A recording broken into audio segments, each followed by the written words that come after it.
Good afternoon, my name is Toby Lepati Mesme, and welcome along. Yeah, that'll do.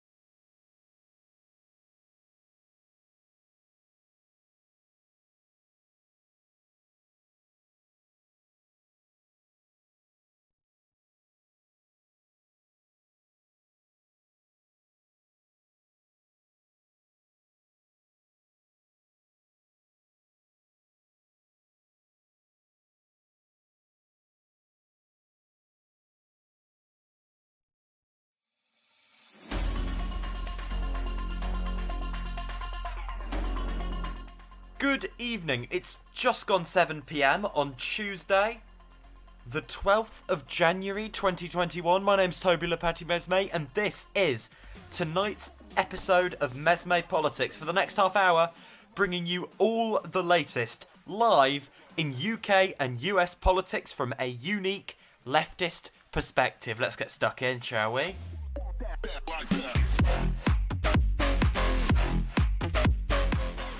Okay, so you can come say hello in the chat. Please do that. This is a live radio show and your messages make the show. Join in with the discussion. Or you can tweet me at TobyJoshuaUK. Lots on the show tonight. Around the end of the show, we'll be talking about Dominic Raab's new condemnations of China, particularly its practices regarding the Uyghur Muslim population. And what the left's line on that whole mess, on all sides, should be. We'll be talking about that. Coming up in a little bit, I want to talk to you about the latest on Big Capital and its further breach with Donald Trump, the hypocrisy of sort of the liberal approach to American, liberal quote-unquote approach to American governance, the danger of a new Patriot Act type transgression on civil liberties under the Biden administration, and why I have zero sympathy for the big banks that are issuing statements of condemnation about the insurrection.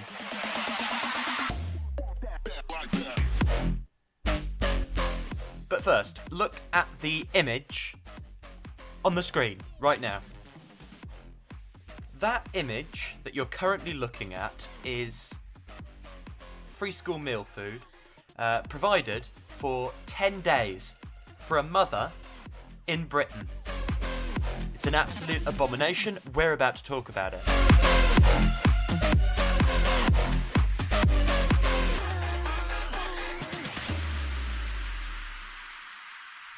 Tell your friends, we are on for Tuesday. Okay, so, this is grim, objectively very grim. Roadside Mum put this on Twitter. It's been verified. Lots of different people have come forward and shared their stories today. So it's a free school meals bag for 10 days. It contains 2 days jacket potato with beans, 8 single cheese sandwiches, 2 days carrots, 3 days apples, 2 days serene, and 3 days frubes. It was issued instead of £30 vouchers. And, well, it's pretty pathetic for 10 days. I mean, it's obscene. And going into this, looking further, priced via Asda, £5.22. That's £5.22 from a private company who was given a free school meal contract worth essentially £30. That's where we are with this. That's what the situation is as we speak. Marcus Rashford has once again stepped up, saying, where is this being rolled out? If families are entitled to £30 worth of food, why is their delivery only equating to just over £5? One child or 3, this is what they are receiving? Unacceptable. Children deserve better than this. 3 days of food for one family, not good enough.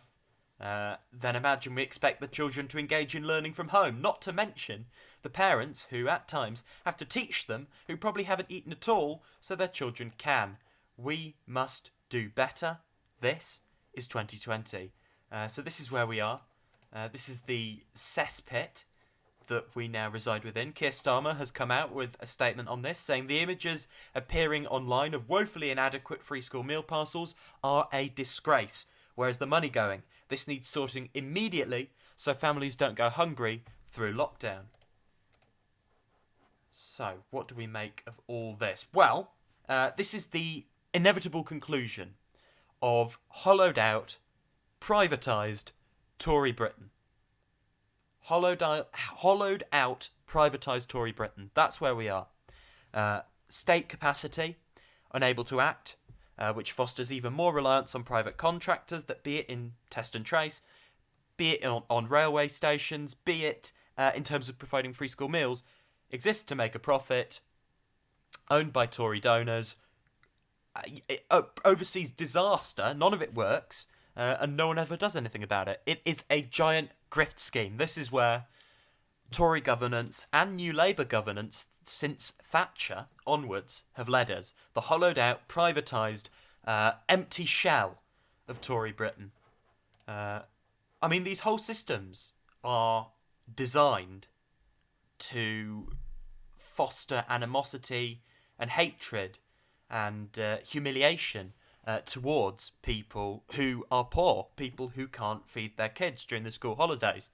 It is a punishing of people who don't have the means to provide for their kids by people who are extremely rich and have no idea what it's like to experience such a situation. It's absolutely disgusting. And it is designed. This is not a one-off aberration. I repeat, this is the design. This is the point of the whole system that has been set up, that was set up under New Labour governments and that has been intensified beyond belief under the last 11 years of Conservative rule in Britain. We've lost our soul. If we ever had a soul, we've completely lost our soul as a country. This comes back, again, to Tory donors. It's endemic. It is not a one-off. It is not, because the government's now saying they'll sort it out. It's not, a small mistake. No, this is truly reflective.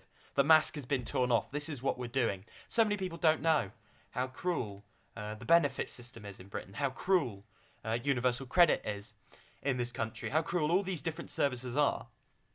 You know, in reality, they're absolutely heinous, hideous. And just during this crisis, people are starting to realise that because they're actually seeing it. Whereas, newspapers have fed them nonsense about it for years. Marcus Rashford, once again, leading the opposition. Being bold, coming out with the statements before. He was there when Labour wasn't there. He was there when Labour jumped on the bandwagon. The man is morally superior to pretty much any MP in the House of Commons. The government is clearly learning lessons in terms of appearance here because they've said they'll sort this out now. I repeat, this is endemic.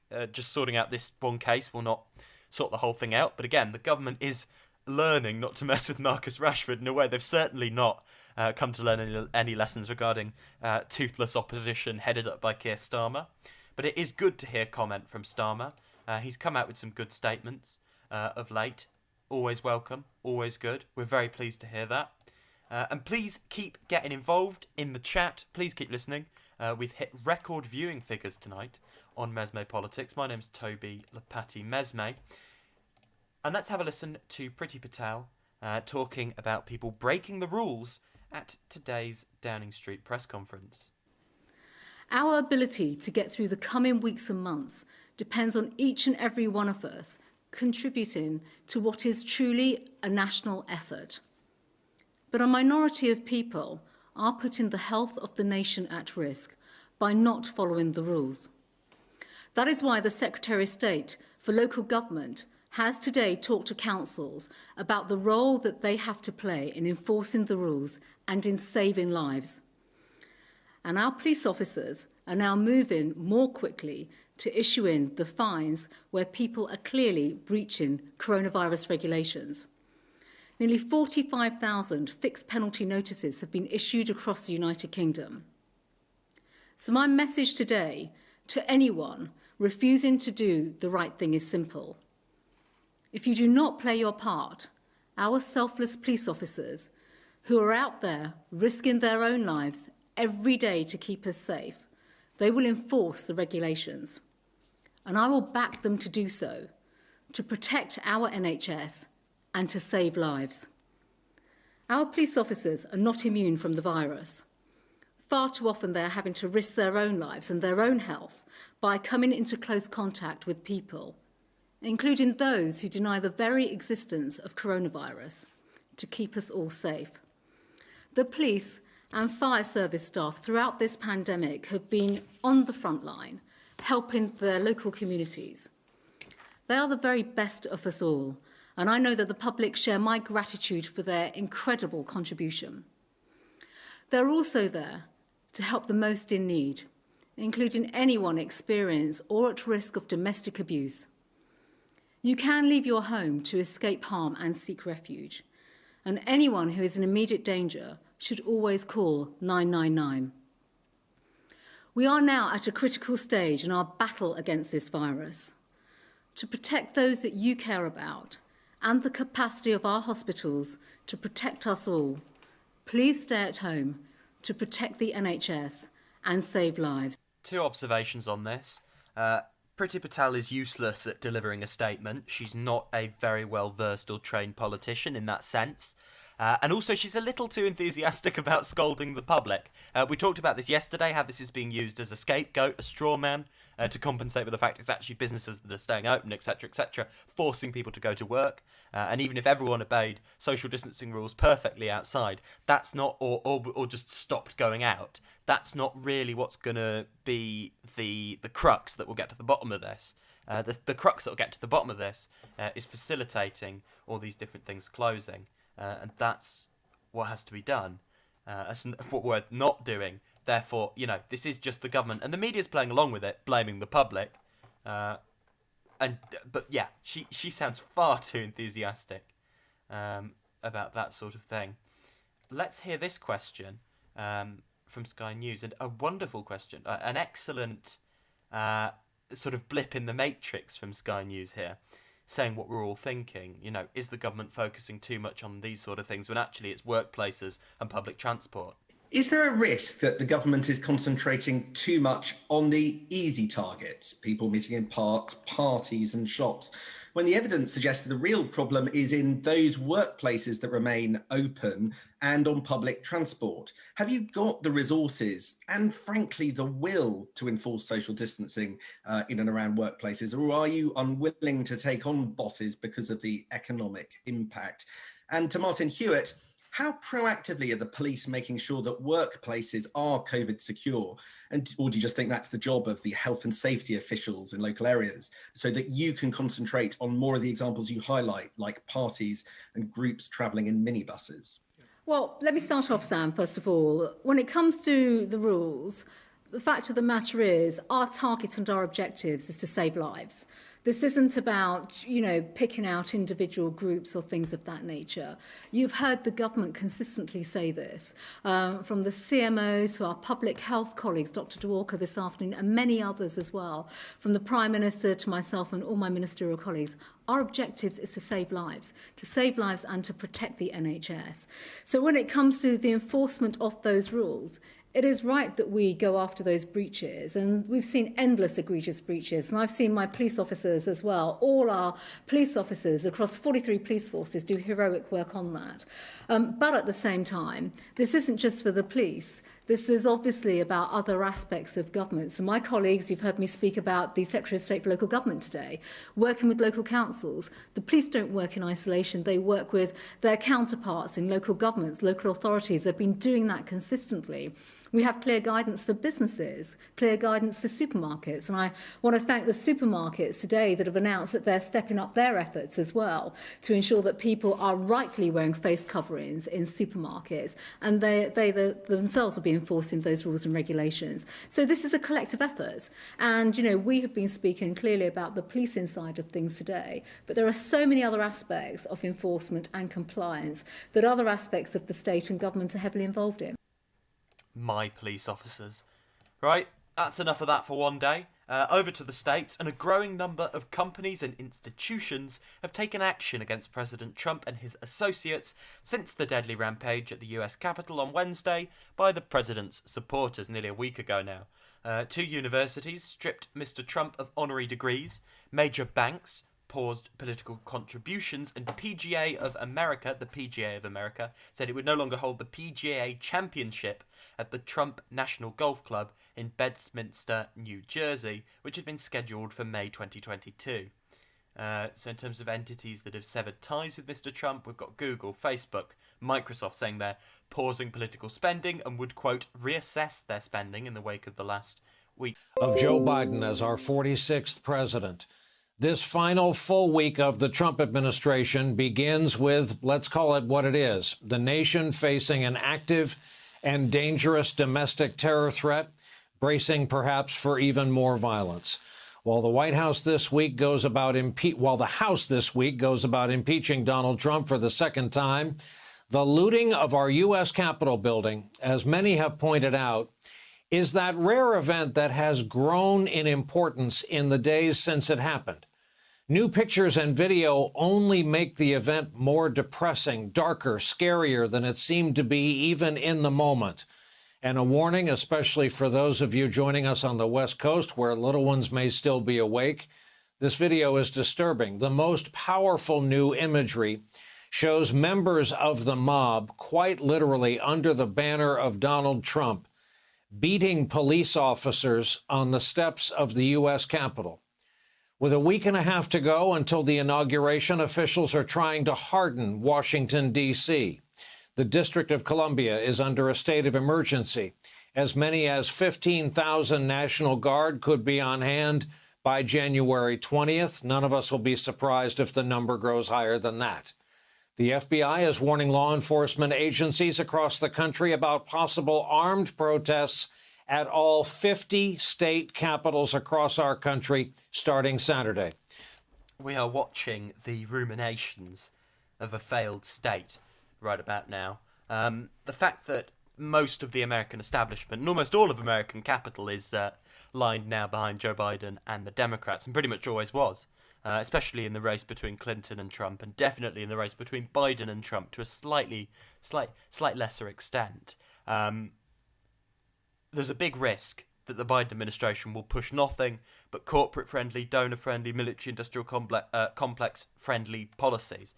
He has a very sketchy record on all these sort of things, and there is a very real risk that this administration really rose back, goes, look, we've cultivated this big base of support, insurmountable base of support in the American establishment, therefore, let's just sit on our pile of money and not do anything. That would be a critical mistake.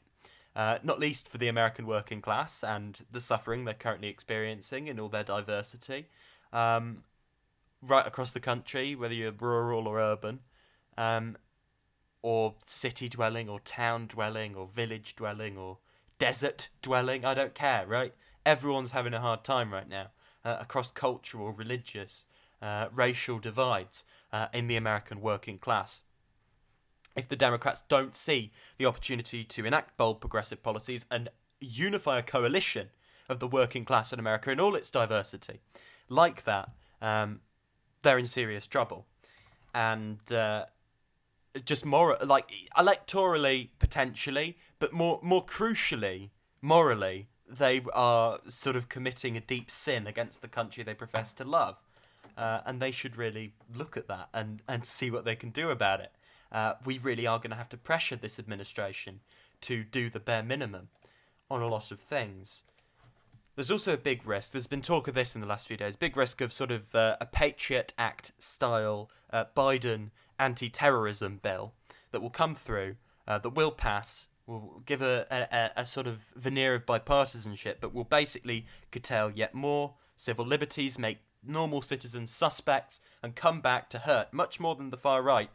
Left-wing groups, progressive groups, racial justice groups, labour groups, and will facilitate the splitting up, the surveillance of unions, and all these other awful practices. Joe Biden's record on these sort of things is dire, and doing something like this, passing something like this, would hand yet more power to a future potential strongman president. It's something to be avoided at pretty much any cost, and it is something we will have to fight, tooth and nail to the end against.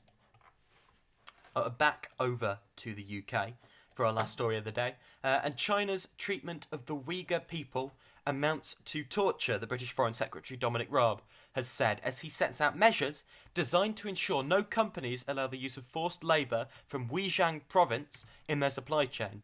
Deterrent fines will be imposed on firms that do not show due diligence in cleaning up their supply chains, he said.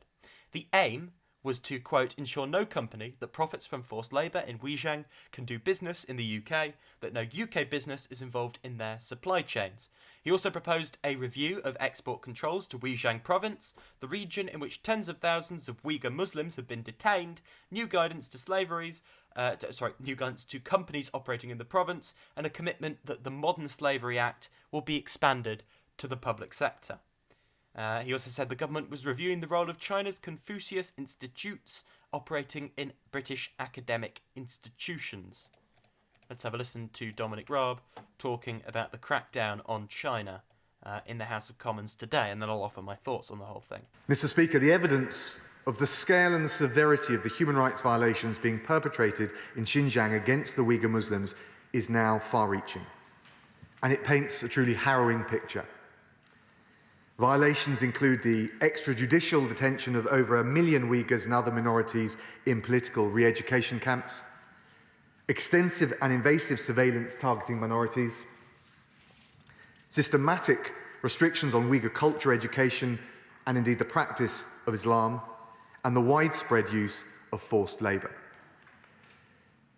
The nature and conditions of detention violate basic standards of human rights and at their worst amount to torture and inhumane and degrading treatment, alongside widespread reports of the forced sterilisation of Uyghur women. Internment camps, arbitrary detention, political re-education, forced labour, torture and forced sterilisation, all on an industrial scale. It is truly horrific. Barbarism we had hoped lost to another era being practiced today as we speak in one of the leading members of the international community. And today I can announce a range of new measures to send a clear message that these violations of human rights are unacceptable, and at the same time to safeguard UK businesses and public bodies from any involvement or links with them. I've been working closely with my right honourable friends, the Home Secretary, the Secretary of State for International Trade, and the Chancellor of the Duchy of Lancaster. And our aim, put simply, is that no company that profits from forced labour in Xinjiang can do business in the UK, and that no UK business is involved in their supply chains. Let me set out the 4 new steps we are now taking. First, today the FCDO and DIT have issued new, robust and detailed guidance to UK businesses on these specific risks faced by companies with links to Xinjiang and underlining the challenges of conducting effective due diligence there. A minister-led campaign of business engagement will reinforce the need for UK businesses to take concerted action to address that particular and specific risk. Second, Mr. Speaker, we are strengthening the operation of the Modern Slavery Act. The Home Office will introduce fines for businesses that do not comply with their transparency obligations. And the Home Secretary will introduce the necessary legislation setting out the level of those fines as soon as parliamentary time allows. Third, we announced last September that the transparency requirements that apply to UK businesses under the Modern Slavery Act will be extended to the public sector. Okay, so what is the left position on all of this? Well, it has to be a nuanced and principled balance of various conflicting factors if we're going to make the case through our perspective on the whole thing. So first of all, Britain has, or the West, have no moral authority on these sort of things. Second of all, it is true that China's practices regarding Uyghur Muslims is repressive. It's brainwashing. It appears to be an effort to create some form of cultural homogeny, basically, forcing people to conform against their will, and basically trying to remove their own culture from them by force, right? That's a despicable thing, an infringement, and something the left should always combat. Wherever in the world we see things like this, We should call it out. We should combat it. And I do. And I'm saying it right now. What's happening to the Uyghur Muslims is immoral. It is deplorable. It is wrong. However, we don't want an escalation. We don't want, the exceptionalism being spouted here comes from people who don't care about Muslims. It's often some of the most Islamophobic people in the world. They're acting in bad faith. And they are trying to escalate Cold War-style tensions with one of the major powers, and coming soon to be the major power in the world. This government, particularly, has zero moral authority. No British or American government has any moral authority on these sort of things. We aren't angels. We're in the pit of human rights violations with everyone else. Cooperation will be needed with China on various areas, like climate change, between the West and China, if we don't want A, war, B, destruction of civilization. We need cooperation, things like climate, and on global peace and security.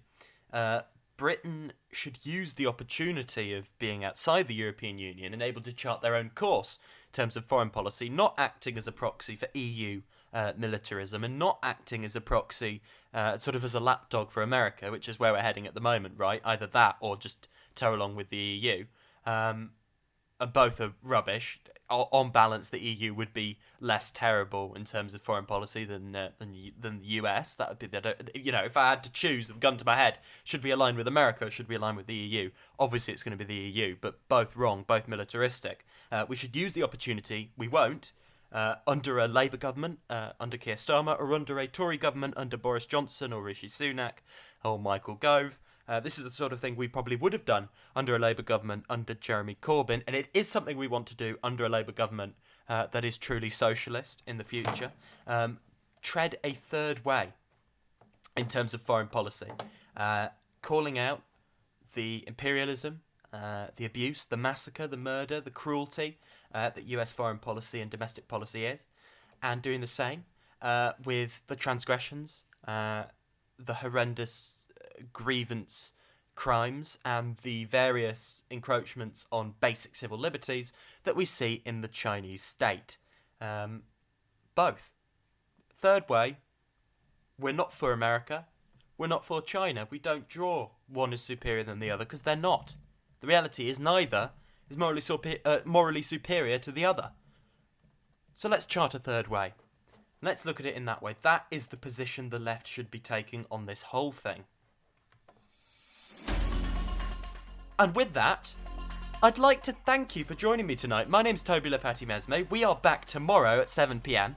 This has been MesmePolitics, bringing you all the latest in UK and US politics from a unique leftist perspective every single day. Live on this YouTube channel for half an hour from 7 p.m. Get in touch in the chat with any last thoughts. Do you disagree with me? What do you make of this whole thing? And what do you think our position on the whole thing should be? Well, lots coming up. Potentially impeachment 2021. We'll be obviously doing special coverage of that if and when it happens. You can follow me for my latest hot takes on Twitter. On Twitter, I am at TobyJoshuaUK. You've got me on Medium for my twice daily 2-minute reads. On Medium, I am at TobyJoshuaPolitics. We have had record high audience figures today, so thank you for that. Do subscribe. Put notifications on. Tell your friends. We're trying to do something different. We're trying to go up against the media establishment in this country. It's a slow grow. It's a slow burn, not going to lie to you. But we would love more viewers. Get your left-leaning friends or your apolitical friends involved. Let's see if we can convert them. We only trade in facts here. And we don't toe the establishment line. That is what we're about. Thank you for your continued support. My name's been Toby Mesme. I will be back with you tomorrow. Let's keep this up. Go, go, go. Let's get as many of you, if not more, watching tomorrow. We're breaking records pretty much every show now, and I'll see you soon.